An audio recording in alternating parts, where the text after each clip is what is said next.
Pessoal, tudo certo? Esperamos que estejam todos bem em casa. Muito estranho estar aqui sem vocês, né? Mas é um esforço importante, é um esforço bastante válido pela nossa saúde, pela saúde da gente, pessoal que a gente gosta. Então a gente está aqui numa experiência nova. Os outros professores já gravaram suas aulas e sempre tentando disponibilizar para vocês a melhor maneira para que o aprendizado ele continue o melhor possível, certo? Então, olha só, na última aula que a gente teve no terceirão, a gente falou sobre os ciclos dos descobrimentos, a gente conversou sobre as viagens das grandes navegações, falamos sobre Pedro Álvares Cabral, falamos sobre Bartolomeu Dias, Vasco da Gama, Cristóvão Colombo e quais foram as consequências das ações desses caras, certo? Hoje a gente vai focar então em como isso acabou afetando diretamente a história do Brasil, certo? Então, senhoras e senhores, hoje a gente vai falar ali sobre a aula 6, beleza? Que está no livro de vocês, lá na página 13. A nossa aula de hoje é sobre o período pré-colonial, beleza, galera? Então, vamos lá, todo mundo se ajeite direitinho aí no sofá, na escrivaninha de vocês, que a aula vai começar, beleza? Então, vamos lá. Pessoal, período pré-colonial. Então, quando a gente fala sobre o período pré-colonial, a gente está falando sobre os anos de 1500 a 1531. Pré vem de antes, então pré-colonial a gente está falando sobre antes da colonização, certo? E isso é importante porque a gente precisa ter uma noção bastante bem feita na nossa cabeça da diferença entre colonização e ocupação, certo? Se é pré-colonial, então é antes da colonização. Então a gente vai falar sobre um período relacionado aos primeiros momentos de ocupação no Brasil. Mas daqui a pouco eu falo um pouquinho mais sobre o significado de cada um deles, certo? Então, olha só, imagine o seguinte, imagine que o nosso amigo Pedro Álvares Cabral chega aqui no Brasil, lá 22 de abril de 1500, com toda a sua frota, estava lá o Pero Vaz de Caminha junto, eles mandam o seu primeiro barquinho, ter primeiro contato com os índios, e esse contato ele é descrito pelo próprio Pero Vaz de Caminha naquela carta que foi mandada ao rei de Portugal, mostrando o que tinha acontecido, como eram os índios, como era a terra, como que foi esse primeiro contato entre os indígenas e os portugueses.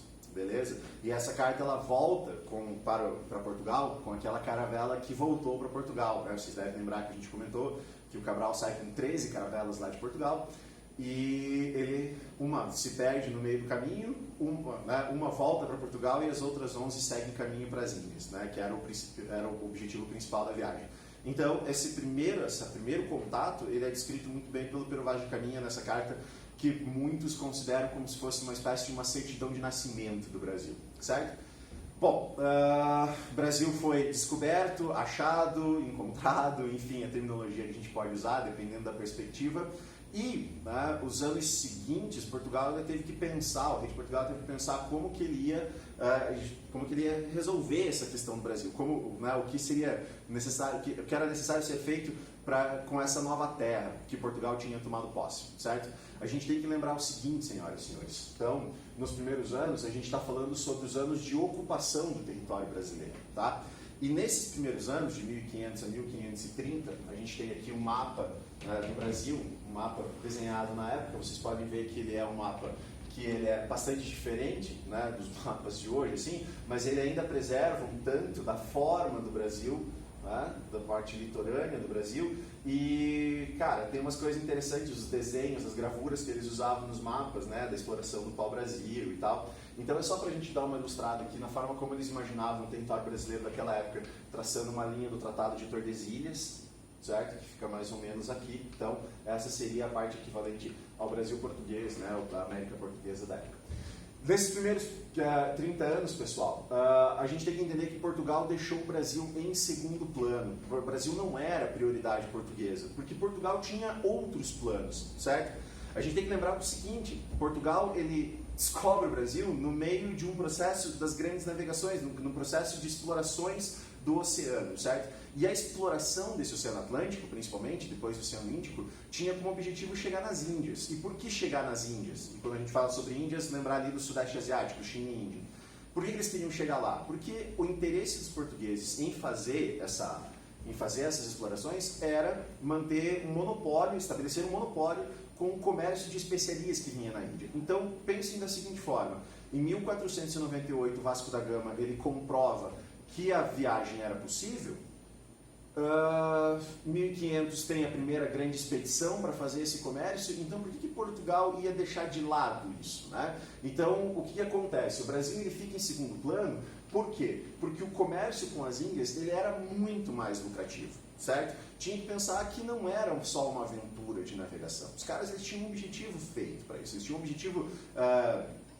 objetivo importante para essas navegações, que era estabelecer o monopólio sobre o comércio com as Índias. E agora que eles estabeleceram, é óbvio que eles vão fazer esse comércio, certo? Então, nos primeiros anos, principalmente nas décadas de 1500, 1510, 1520, o Brasil vai ser deixado de lado, certo? Só que é importante a gente saber que deixar de lado não quer dizer que os caras eles ignoravam completamente a existência do Brasil.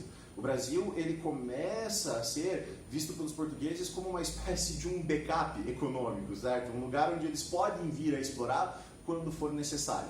A terra era gigante, isso eles sabiam, né? Expedições foram mapeando a costa brasileira ali e os caras eles sabiam que tinha muita coisa. Eles não acharam aquilo que toda nação mercantilista queria, que eram grandes fontes de minerais, de ouro e prata, diferente da Espanha, que não demora muito em encontrar isso na América Espanhola, mas os portugueses, embora não tenham achado essas fontes de ouro e prata, eles sabiam que alguma coisa eles podiam retirar de dentro do Brasil. Então, assim, por mais que eles deixassem o Brasil em segundo plano, porque o comércio com as Índias era o que estava trazendo lucro para Portugal, e muito lucro para Portugal, não quer dizer que eles ignorassem a existência do Brasil. Principalmente porque eles sabiam que se eles ignorassem a existência do Brasil, outra nação poderia vir e ocupar esse território que os portugueses eles tinham acabado de dominar, certo? Então, olha só, meus filhos, né? É importante a gente saber que ele estava em segundo plano, porém, existia uma necessidade em garantir a posse do território. E aí, no comecinho da aula, eu falei para vocês que existia uma diferença bem importante para a gente entre a relação de posse, certo? Ou melhor, de ocupação e colonização. A gente pode ver aqui que eu coloquei que ocupação é diferente de colonização, certo? E qual seria a diferença? Gente, ocupação... Você coloca alguém no lugar, então vamos imaginar que os portugueses eles começaram a mandar pessoas para o Brasil para garantir que o território estivesse ocupado, principalmente para evitar que outras nações, que outros países europeus, e nesse caso principalmente os franceses, ocupassem e tomassem o território brasileiro. Então a ocupação ela garantia a posse para os portugueses, certo? Era a forma que eles encontravam de conseguir garantir que o território continuaria para eles. Colonização, a gente está falando sobre um processo um pouco mais avançado, um processo um pouquinho mais um processo um pouco mais importante, assim, no sentido de que na colonização os portugueses eles não só vão ocupar a terra, mas vão transformar o Brasil em algo produtivo para eles. Beleza? Então, por isso que esse período que a gente fala é pré-colonial, porque nesse período eles ainda não estão transformando o Brasil em algo produtivo. Eles vêm, eles ocupam, eles tiram alguns recursos daqui importantes, a gente vai ver qual vai ser o principal recurso, mas principalmente eles não vão iniciar um processo produtivo no Brasil. Perceberam? Tem uma diferença importante aqui, né? E vai ficar bem claro isso pra gente, tranquilo? Então, ocupação é para garantir a posse, colonização é para transformar o território em algo, né, produtivo e importante economicamente para a metrópole, beleza? Então, olha só, gente.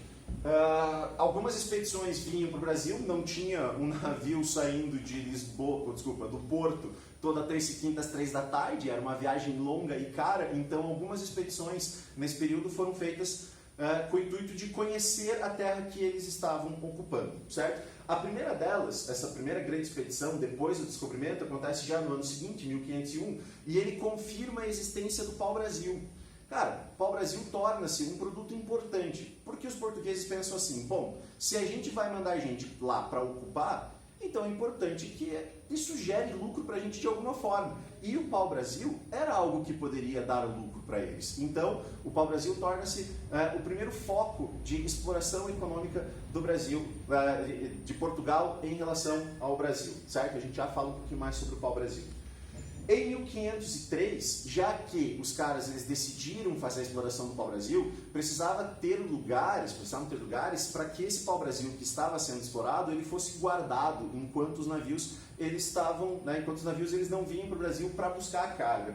Então, a partir de 1503, com o início da exploração do pau-brasil, os portugueses eles passam a criar as chamadas feitorias, certo? Estabelecimento, então, de fundação, ou melhor, início da fundação de feitorias. E o que eram essas feitorias, gente? Feitorias eram locais de armazenamento de produtos, é a primeira coisa que a gente tem que pensar. Tá? Se você pegar, explorar o pau-brasil, tirar ele e deixar lá no tempo, o pau-brasil vai apodrecer. Então, como qualquer produto, você precisa de deixar ele estocado por um tempo até que o transporte pudesse ser feito, certo? Outro fator importante, se era lá que os caras eles deixavam um produto mais lucrativo do Brasil naquele momento, que era o pau-brasil, então ele era um lugar que ficava cheio de gente e por estar cheio de gente, ele acabava servindo de um posto de defesa também, certo? Era dali que os caras eles patrulhavam as áreas próximas para garantir que não vinha ninguém de fora para roubar esse pau-brasil que os caras eles estavam explorando. Outro ponto importante em relação às feitorias é que eles acabaram sendo os primeiros núcleos de população no Brasil, os primeiros núcleos populacionais. Certo? A partir dessas feitorias surgem os primeiros povoados, as primeiras vilas e tal, a galera se reunindo para viver num lugar específico, beleza? Então, nos primeiros anos é isso, né? Entender que o Brasil ele não era o principal objetivo de Portugal, continuava sendo o comércio com as Índias, entender que mesmo assim era importante garantir a posse do território e que aqui no território tinha algo que poderia dar lucro para Portugal, que era a exploração do pau-brasil, beleza? Vamos passar então para o segundo slide aqui, que é sobre a exploração do pau-brasil. Como que os portugueses eles definiram que essa exploração ia ser feita, beleza? Então, olha só, aqui a gente está falando que tem uma imagem, né, uma gravura da época, do pau-brasil aqui sendo carregado por um indígena, um navio português ali atrás, você tem um português aqui, né, entrando, conversando com os indígenas, organizando uma das coisas mais importantes, que era a forma de pagamento em relação a essa exploração do pau-brasil, certo? Todo mundo lembra, quando a gente fala sobre o pau-brasil, o porquê que o pau-brasil ele era importante, e a gente precisa lembrar disso. O pau-brasil ele é chamado dessa forma porque a madeira dele é muito vermelha, certo? A madeira é uma madeira vermelha. Parece que ela está queimando, como se estivesse em brasa. Então, da ideia de uma madeira queimando, vermelha, pau em brasa, vem a ideia de pau-brasil, certo? Os portugueses eles já conheciam o pau-brasil antes do descobrimento, porque eles já tinham contato com essa madeira, certo? Então isso é uma coisa importante para a gente pensar. O Brasil ele foi batizado em homenagem à árvore e não o contrário, beleza? Então tipo, não é pau-brasil porque era uma madeira encontrada no Brasil, não. O Brasil é o território onde se encontrava a madeira pau-brasil, certo? Vocês talvez lembrem, mas os primeiros nomes atribuídos ao Brasil, né, Ilha de Vera Cruz e Terra de Santa Cruz, a Terra de Santa Cruz principalmente foi usada até mais ou menos 1503. Só que lá em Portugal eles chamavam o Brasil de Terra do Pau-Brasil. Então a Terra do Pau-Brasil foi sendo, né, suprimido o nome até que virou apenas Brasil e popularmente conhecido e acabou sendo se transformando no nome oficial, beleza?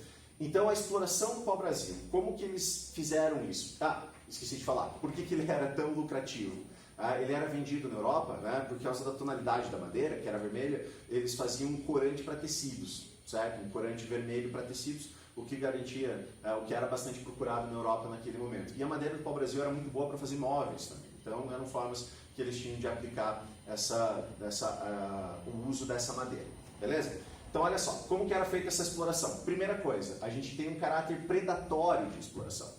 Predatório em que sentido? No sentido de que os caras eles vinham, exploravam, cortavam madeira, levavam para Portugal e não existia nenhuma preocupação com o reflorestamento de pau-brasil, beleza? Era vários, né? Tipo, tinha muito. Então os caras eles obviamente não estavam nem aí com questões ambientais. Era só vir aqui pegar madeira e levar. Então, predatório no sentido de que não tinha nenhuma forma de reflorestamento. Os caras eles não chegavam plantando pau-brasil, eles simplesmente pegavam e levavam. Outro fator importante, pessoal, essa exploração de pau-brasil, ele era um monopólio da coroa portuguesa. O rei de Portugal estabelece que só podia ser explorado o pau-brasil nas terras brasileiras a partir do momento que houvesse uma autorização por parte do rei. Tem um nome para isso. Esse monopólio português era chamado de estanco régio, beleza? Lembre dessa palavrinha, é uma palavrinha que os caras eles gostam de complicar um pouquinho mais lá, colocando as questões vestibular. Estanco régio. Então, estanco régio é o estabelecimento de monopólio. Então, é um monopólio português sobre a exploração de pau-brasil. Existia monopólio português para outras coisas também, que também eles acabavam chamando de estanco régio, beleza? Tranquilo. Então, só podia explorar com autorização do rei de Portugal. Quem fazia essa exploração? Quem acabava trabalhando para os portugueses? Então, olha só, gente, a gente pensa, quando a gente fala sobre o Brasil colonial, a gente pensa muito na questão da escravidão. E, de fato, faz muito sentido, porque a base da mão de obra brasileira né, durante todo o período colonial e imperial foi a escravidão. Só que no caso da exploração do pau-brasil, essa mão de obra ela não era escrava, era uma mão de obra livre, e mão de obra livre exercida pelos indígenas. E por que eu digo que a mão de obra era livre? Gente, a gente tem que pensar no que é escravo, qual é o conceito de escravidão. Quando você pensa que uma pessoa é escrava, você tem que entender que essa pessoa ela é propriedade de outra. Isso que significa escravidão. Escravidão não necessariamente significa trabalho forçado ou violência contra o trabalhador, não necessariamente. Isso acaba acontecendo no processo escravista, mas a definição de escravidão é que a pessoa ela é propriedade de outra. Então, professor, os indígenas não eram propriedade dos portugueses? Não, eles tratavam os indígenas como súditos da coroa, certo? Eles não consideravam propriedade. É importante essa diferença. Então eles não eram escravos. E se eles não eram escravos, eles recebiam alguma coisa em troca dessa exploração. No caso aqui, e a gente pode ver na imagem aqui, né, esse pagamento, a gente fala que os indígenas eles trabalhavam e faziam a exploração do pau-brasil e em troca eles recebiam coisas, certo? O pagamento deles era feito com mercadorias também. Por isso que a gente diz que eles eram pagos com escambo. Escambo é a troca de produtos. O que eles ganhavam? Gente, lá no começo eles ganhavam aquelas quinquilharias que a gente conversa nas aulas, lembram? Ganhavam espelhinho, garfo, chapéu, tecido, qualquer coisa que os portugueses tinham e que acabava despertando ali um pouquinho o interesse dos indígenas, os caras eles usavam como forma de pagar por esse trabalho e pelo pau-brasil que eles estavam tirando, certo? E depois, cara, os indígenas eles percebem que os portugueses tinham no pau-brasil algo muito importante. Então os caras pensavam, peraí, os caras vêm lá de longe só para buscar essa árvore, alguma coisa deve ser importante para eles. Então eles começam a exigir um pagamento um pouquinho melhor. Então, no início com quinquilharias, depois os portugueses começam a usar até arma de fogo para pagar pelo trabalho e pelo pau-brasil que eles estão tirando, certo? Ô professor, mas espera aí, então você está dizendo que era um trabalho tranquilo, os portugueses eles tratavam bem os indígenas? Não, também não é isso, certo? É óbvio que os indígenas eles tinham que obedecer aos portugueses e quando isso não acontecia, punições eram realizadas e das punições mais absurdas possíveis, né? Então olha só, a gente tem uma outra característica que é importante aqui que a gente saber. Os indígenas que não se submetiam, eles podiam ser escravizados. Percebeu a diferença? Se eles estivessem trabalhando, entre aspas, aí, como um acordo com os portugueses, eles eram livres e recebiam por esse trabalho. Agora, se o indígena ele não se submete e ele decide não trabalhar com os portugueses, aí a história ficava diferente. Aí os portugueses se sentiam no direito de escravizar o indígena, certo? E aí, senhoras e senhores, essa prática de escravizar os indígenas que não se submetiam à coroa portuguesa, essa prática era chamada de guerra justa, beleza? Teve uma questão no vestibular da Universidade Federal do Paraná, 2015, que cobrou essa relação de guerra justa. Eu lembro que foi uma questão que foi bastante polêmica, assim. Então, é importante a gente saber o que é a tal da guerra justa. A guerra justa é quando os indígenas, ou qualquer um que não se submetiam, quando os nativos não se submetiam à coroa portuguesa, a coroa portuguesa autorizava que esses nativos não submissos fossem escravizados. Certo? Então, assim, a gente está falando aqui sobre a relação de trabalho, não era escrava necessariamente, apenas com aqueles que não se submetiam, mas, gente, não achem que era um trabalho bacana, os caras às vezes não trabalhavam, tipo, de segunda a sexta, das 8 da manhã até as 5 da tarde. O negócio era um trabalho realmente bastante exaustivo, a exploração do trabalho ela era muito forte também, tá? Embora não fosse escrava, na maioria das vezes, era uma relação de trabalho bastante prejudicial para os indígenas, certo? Bom, enquanto o pau-brasil estava sendo explorado, é óbvio que isso despertava o interesse de outros países europeus, principalmente dos franceses, em fazer o mesmo, em vir aqui e explorar o pau-brasil. Então, era importante que os portugueses eles conhecessem a costa, conhecessem o território que eles estavam dominando, e nos anos de 1516 e no ano de 1526, então 1516 e 1526, foram enviados aqui para o Brasil. Os portugueses eles organizaram 2 expedições militares. Essas expedições elas tinham como objetivo fazer um mapeamento da costa, verificar se existiam acampamentos, assentamentos, grupos de estrangeiros nesse território e expulsar eles daqui, certo? Então a gente fala que em 1516, 1526, enquanto o pau-brasil estava sendo explorado aqui no Brasil, aconteceram também essas expedições militares para encontrar e expulsar os invasores. Beleza? Bom, agora, eu falei para vocês que ocupação, ela está caracterizada com a ideia de vir aqui e ter gente, né, ocupando o lugar, principalmente para proteger, certo? Para que não houvesse uma invasão de outros povos. E colonização é quando vem gente para morar e transformar em algo produtivo. Quando que o Brasil começa a entrar no olho, né, começa a entrar no raio de ação dos portugueses para virar uma colônia, para iniciar o processo de colonização. Então, para falar sobre a colonização, a gente tem que entender que a década de 1520, as coisas elas começaram a ficar um pouquinho diferentes para Portugal. Por quê?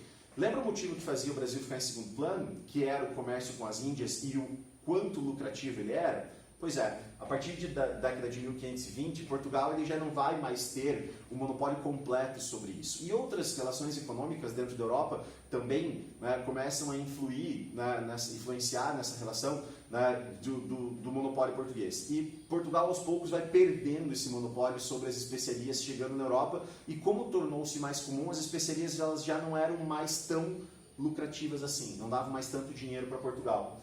Então, se Portugal se acostumou nas décadas de 1500 e 1510 a ter um lucro gigantesco por parte das especiarias, quando em 1520 esse lucro ele começa a ficar um pouquinho menor, Portugal já acende ali, né, já fica a orelhinha ali incomodando, e os caras eles já pensam assim, opa, peraí, a gente precisa continuar lucrando. E aí veio na cabeça deles, poxa, se o comércio com as Índias já não é mais tão lucrativo quanto era antes, o que será que eu tenho que pode gerar o lucro que eu preciso para manter os mesmos padrões econômicos que eu estou acostumado? Aí lembraram do Brasil, opa, peraí, vamos ver se o Brasil ele pode dar mais lucro do que só nessa exploração do pau-brasil. E se a gente transformar o Brasil, se a gente começar a produzir no Brasil, certo? Então, gente, a partir de 1520, com essa queda no lucro em relação às especiarias, os portugueses eles passam a pensar no Brasil com um pouquinho mais de carinho, no sentido de, além de ocupar a terra, colonizar a terra, certo? Então tá aqui, ó, queda no lucro, mas a necessidade de manter a posse, porque sim,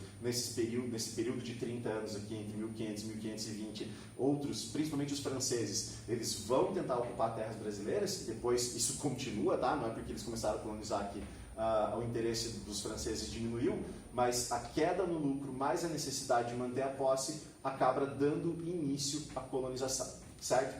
Pessoal, como que isso foi feito e quando? A partir de 1531. Então, olha só, no livro de vocês vão olhar que a data está lá, 1530. Mas isso aqui é um negócio importante, porque 1530, no dia 3 de dezembro de 1530, sai de Portugal a primeira missão colonizadora, a primeira expedição de colonização do Brasil. Só que, obviamente, os caras eles chegam aqui só em 1531.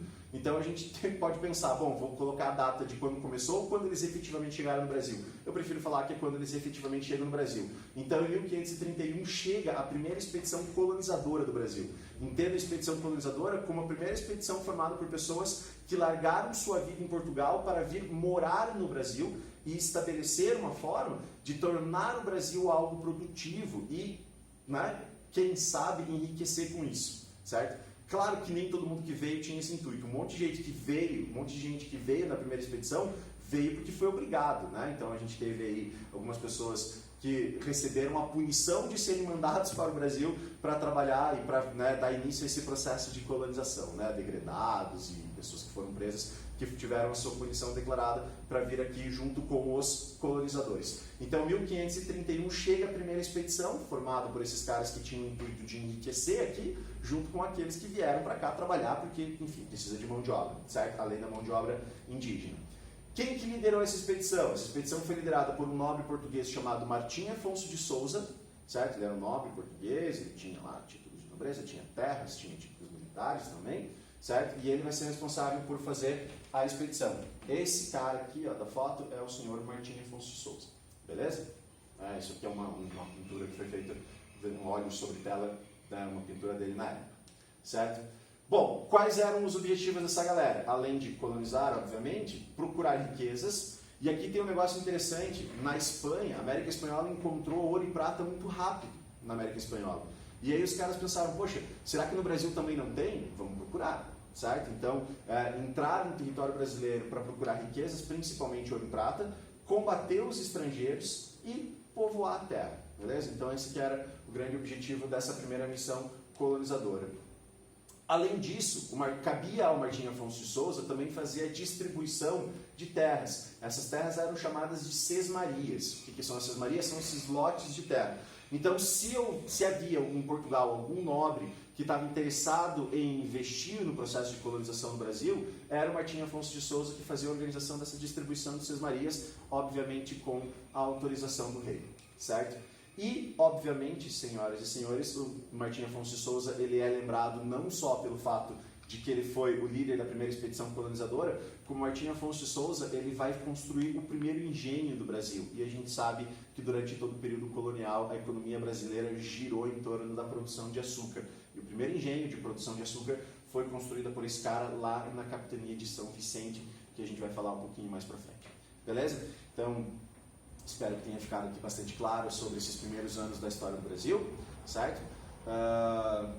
Agora vocês vão lá, façam os exercícios de sala, façam os exercícios no livro que foram propostos e aí, quando surgir alguma dúvida, a gente conversa. Beleza, galera? Então, a aula foi essa. Grande abraço. Valeu!